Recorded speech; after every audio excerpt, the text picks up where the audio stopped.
to all. When you hear the word research, what comes in your mind? It may be a research which carried out in laboratory setup, or the medical researchers who are working with animals, or the type of research that is carried out in university or college. So here the focus is on the type of research which is carried out in classroom situation. So here we can see that we are mentioning about action research, and this action research which gives more information as well as it gives the immediate and direct application. So in today's session for classroom research, we have with us Dr. Sukhvinder. Let I introduce our guest. Dr. Sukhvinder is Associate Professor in Geography at Educational Survey Division of NCERT, New Delhi. He works in the area of social science education, assessment and evaluation, conduct large-scale educational surveys and identify talented students. He has experience of 2.5 decades working in research organization, teacher training institute, degree college and school. He is closely associated with IGNOU and NIOS and contributed significantly in material development. Welcome Dr. Sukhvinder to this session, and before starting this action research, we may see what are the main points that we will cover in this video. The things that we cover is classroom research, types, action research and case study. Then what is action research, difference between research and action research, need for action research, how to conduct action research, what are the various steps of action research, facilitating teachers in classroom research.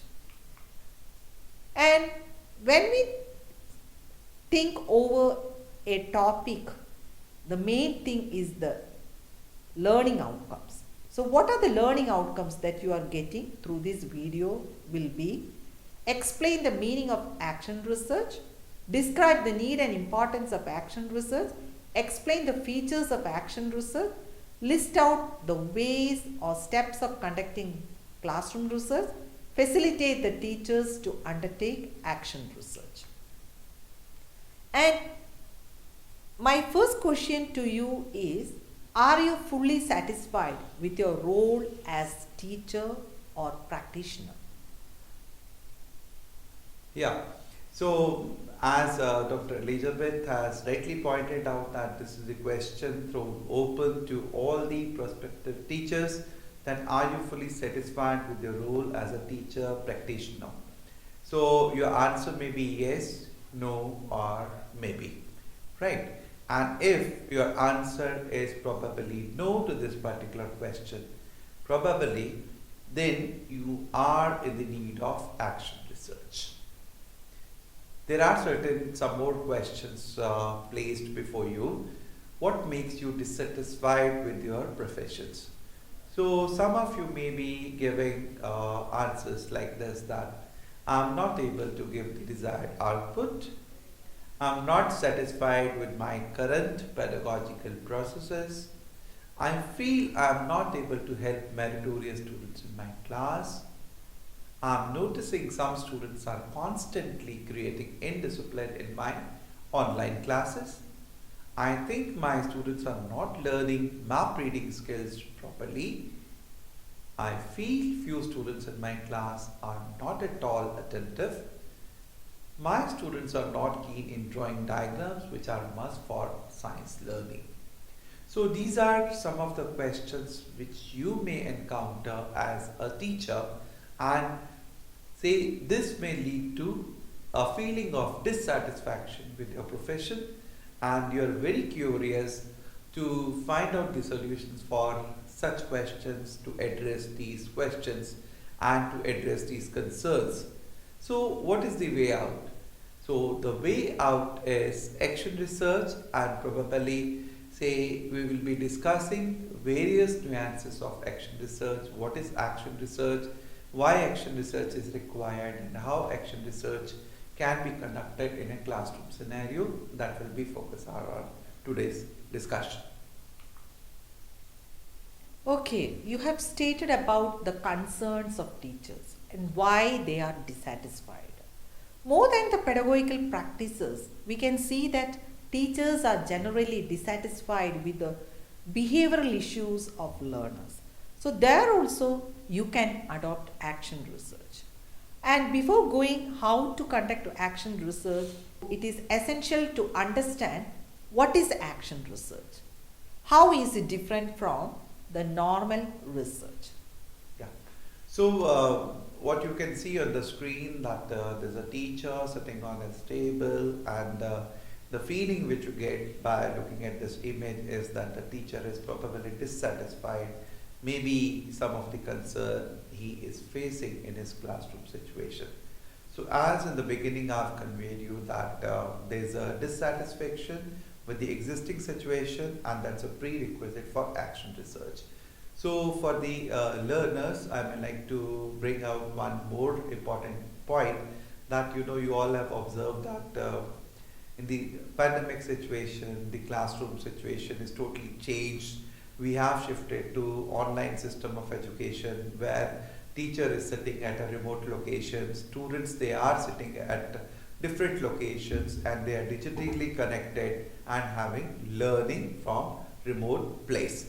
And when this digital learning is taking place, so there are certain issues encountered by the students and also by the teacher. It may happen that teacher is not well equipped with the technology of conducting online classes. So it may happen that students they are also not aware of this digital technology of taking online classes. It may happen that students they may not have proper devices to undertake these online classes, and at the same time when lot of stressful situation is there due to pandemic, schools are not open, students they are not able to meet with their friends, with their peer group, and they are confined indoors. So this may lead to certain behavioral problems and generate maladjustment issues. So when in such a situation, say learning has to take place, teacher tries to try his level best or try her level best to deliver the content, to involve students in meaningful pedagogical practices, but he or she is finding that in spite of trying best of efforts, say she's not able to get the desired results.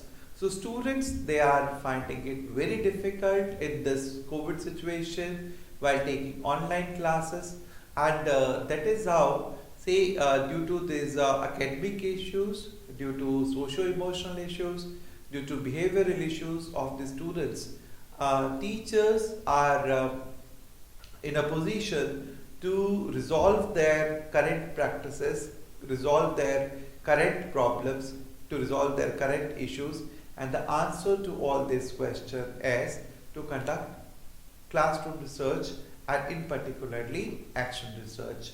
So when it comes to action research for the information of all the learners, say the action research, the term was coined by Stephen Corey in the year 1953, and he defined action research as the process by which practitioners attempt to study their problems scientifically in order to guide and correct their decisions and actions. So in this particular slide, you may visualize on your screen that there are certain words marked in red color. So what we can say that action research is a process. Why process? Because it contains several systematic steps, and those steps may start from identification of the problem to the final report writing and adopting their findings in their teaching learning process. And the second keyword is practitioners. And in this case, the teachers are the practitioners, though the action research can be taken by other practitioners also, like school administrators, school managers, and teachers. Then no, there can be other stakeholders for conducting action research in classroom. And why they have to conduct action research? To study their problems scientifically, not in haphazard manner, but to study their problems scientifically. Why they have to conduct? In order to guide and correct their decisions and actions. So as in the beginning I have conveyed that it all starts with the dissatisfaction. Why dissatisfaction? Because you are feeling that the things are not moving the way it should move. The things are not moving according to your wishes, what you are feeling. Say if you are expecting something from the students are not able to provide you the desirable result, that feel makes you dissatisfied, and the answer to this dissatisfaction leads to conduct of action research. Yes, you have truly explained what is action research and how is it different from classroom research. Generally, the teachers sometimes may take action research, but they may be puzzled how to proceed with this action research. Could you please explain what are the various steps in conducting action research? Yeah. So before getting directly into the steps of the action research, so again I may like to reiterate that there are two things that why this action research is required. That is, one is problem, from moving to problematic situation to a situation where you get solution. So on your screen you can see that there's an image, and we have written problem and solution, where problem word is being striked. So through action research we are moving from a problematic situation to arrive at a particular solution. And the second thing is that improvement in teachers' performance. So when teachers, they are not satisfied with their pedagogical processes, they are not satisfied with their assessment practices, they keep on striving for improving their professional competencies. So thus there's a need for action research, and thus we can say that action research is primarily concerned about finding the solutions of a problems related to different aspects of classroom teaching, and it improves teachers' own teaching also. So now let's come to the various characteristics of action research.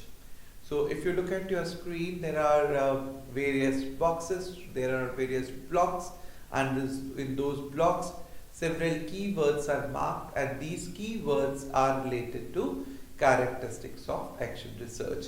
So we'll start with the first one, that it is a process. Why it is a process? As I have told you earlier, that there are several sequential steps. When it comes to action research, it starts with identification of the problem, then finalizing the hypothesis. You have to write the hypothesis, then you have to collect the data, you have to finalize your tools, then you have to collect the data, analyze the data, then interpret the data, write the report, and thus it's a process. And again it works on the process of input output model. So you provide certain inputs, and then it's being processed, and you get the output in the form of solutions or findings. The second characteristic of this particular action research is that it is situational. Why I am saying situational? Because it varies from one situation to another. There are 2-3 sections in the school, and there are several teachers teaching one particular subject to these 2-3 sections. So it may happen that a teacher teaching to one particular subject in one particular section may face altogether different problems which his or her counterpart is facing in different section. So it is a situational a case. So, and another thing is that one teacher may finding it that he or she is more concerned with the academic aspect, Other teacher may be concerned about socio-emotional concerns. The third may be finding behavioral aspects. So different teachers may be having different concerns for action research. And then another important characteristic is that it's practice based. So in the beginning I have conveyed it that say action research is done by the practitioners, and when these practitioners they are dissatisfied, they go for action research, and in order to improve their practice, so they have to conduct the action research. And as I've already stated that different activities are carried out, and these different activities are also part of characteristics of action research. All these activities are carried out in a systematic manner, and then when it comes to conduct of research on a one particular group and we have to select the sample, so in that case say we always go for purposive sampling, because if you are there as a teacher and you have got one particular class assigned to you, you are facing problems with that particular class or students in that particular class, so you will be selecting that group of students and that particular class, and that is how in this case the sample becomes very purposive. And then another characteristic of action research is that it is finding solutions of problems encountered by the teacher, right? See, you are facing the problem, you will be conducting an activity, and you will be conducting the research, and with that you will be coming out with the solutions. And though it is cooperative in nature, why it's cooperative in nature? That you may seek help from the educational administrators, you may seek help from your counterparts, you may seek help from the parents, you may also seek help from the community and students to arrive at solutions. Then there's a possibility of bringing improvement in the situation. So once you are arrived at the findings or the outcomes of your action research, then these findings you may use it in your practice, and this will improve your day-to-day functioning of your classroom, and this will also improve pedagogical processes in your classrooms.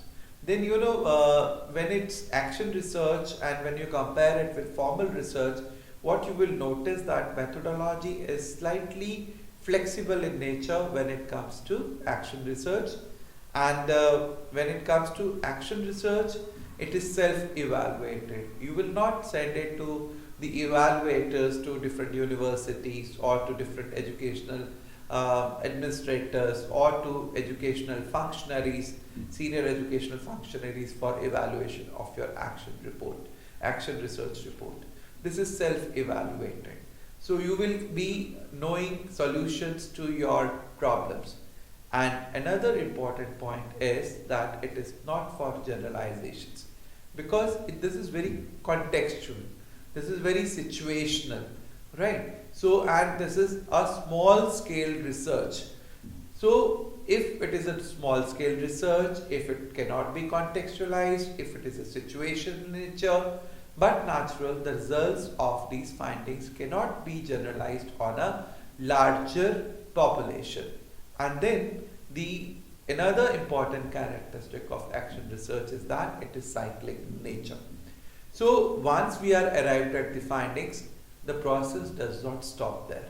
We have to implement those findings and again carry out one more cycle, that whether those findings adopted by you in your pedagogical processes are giving you meaningful result or not.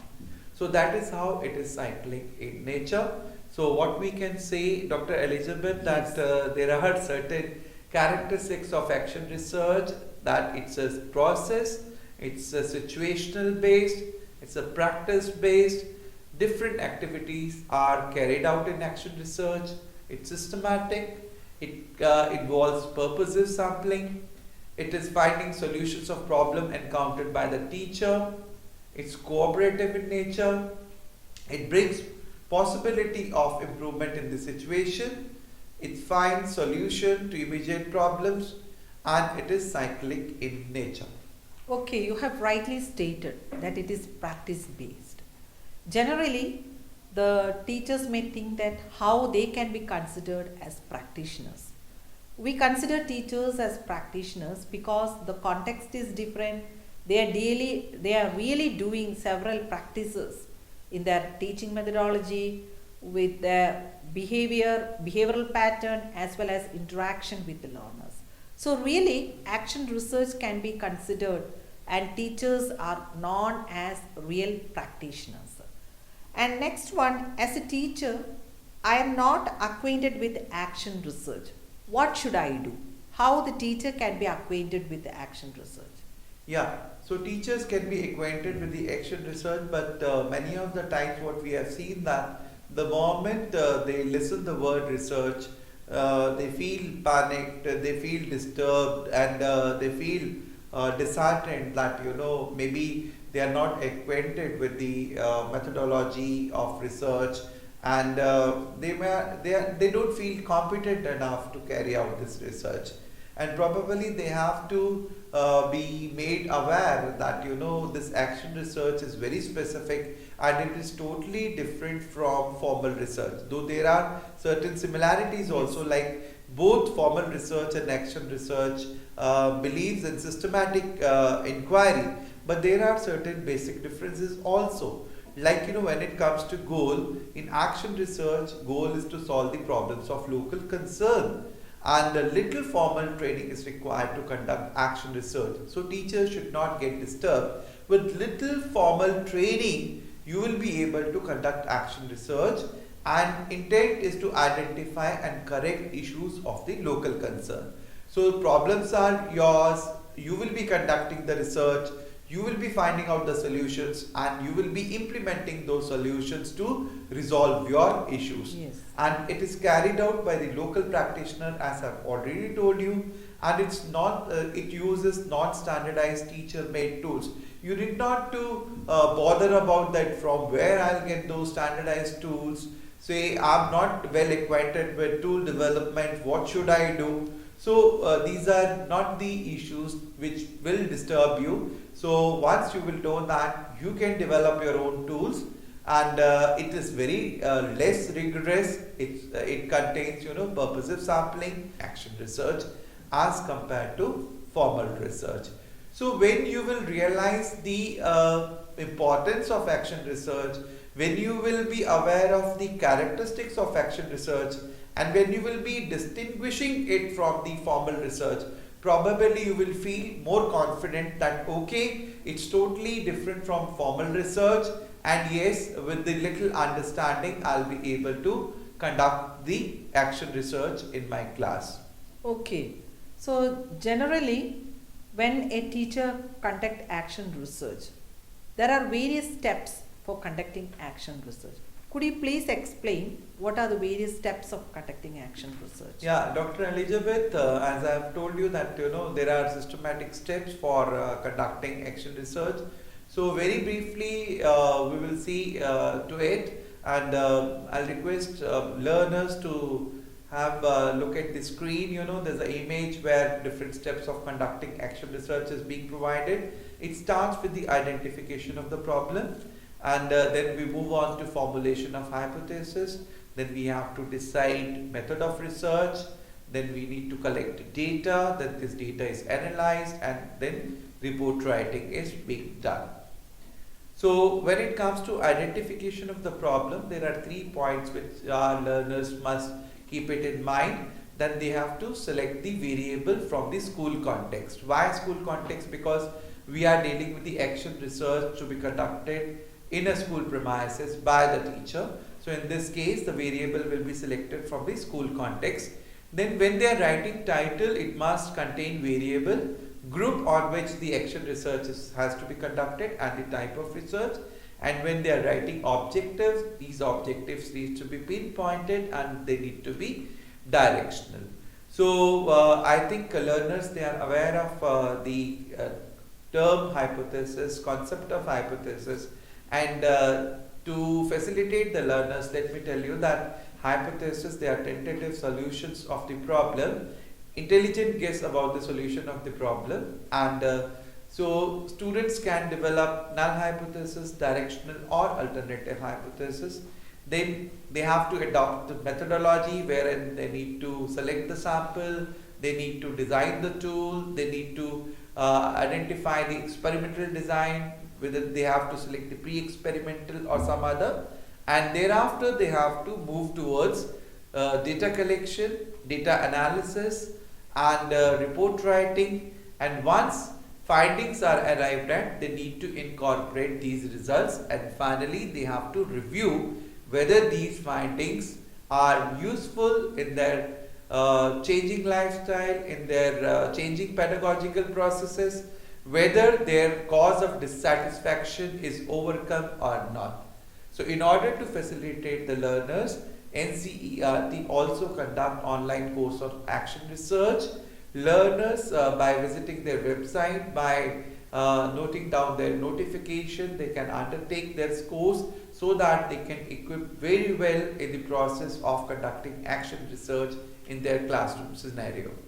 Okay, so in this session, you have listened what is action research, what are the characteristics of action research, why do we conduct action research, and how action research can be conducted.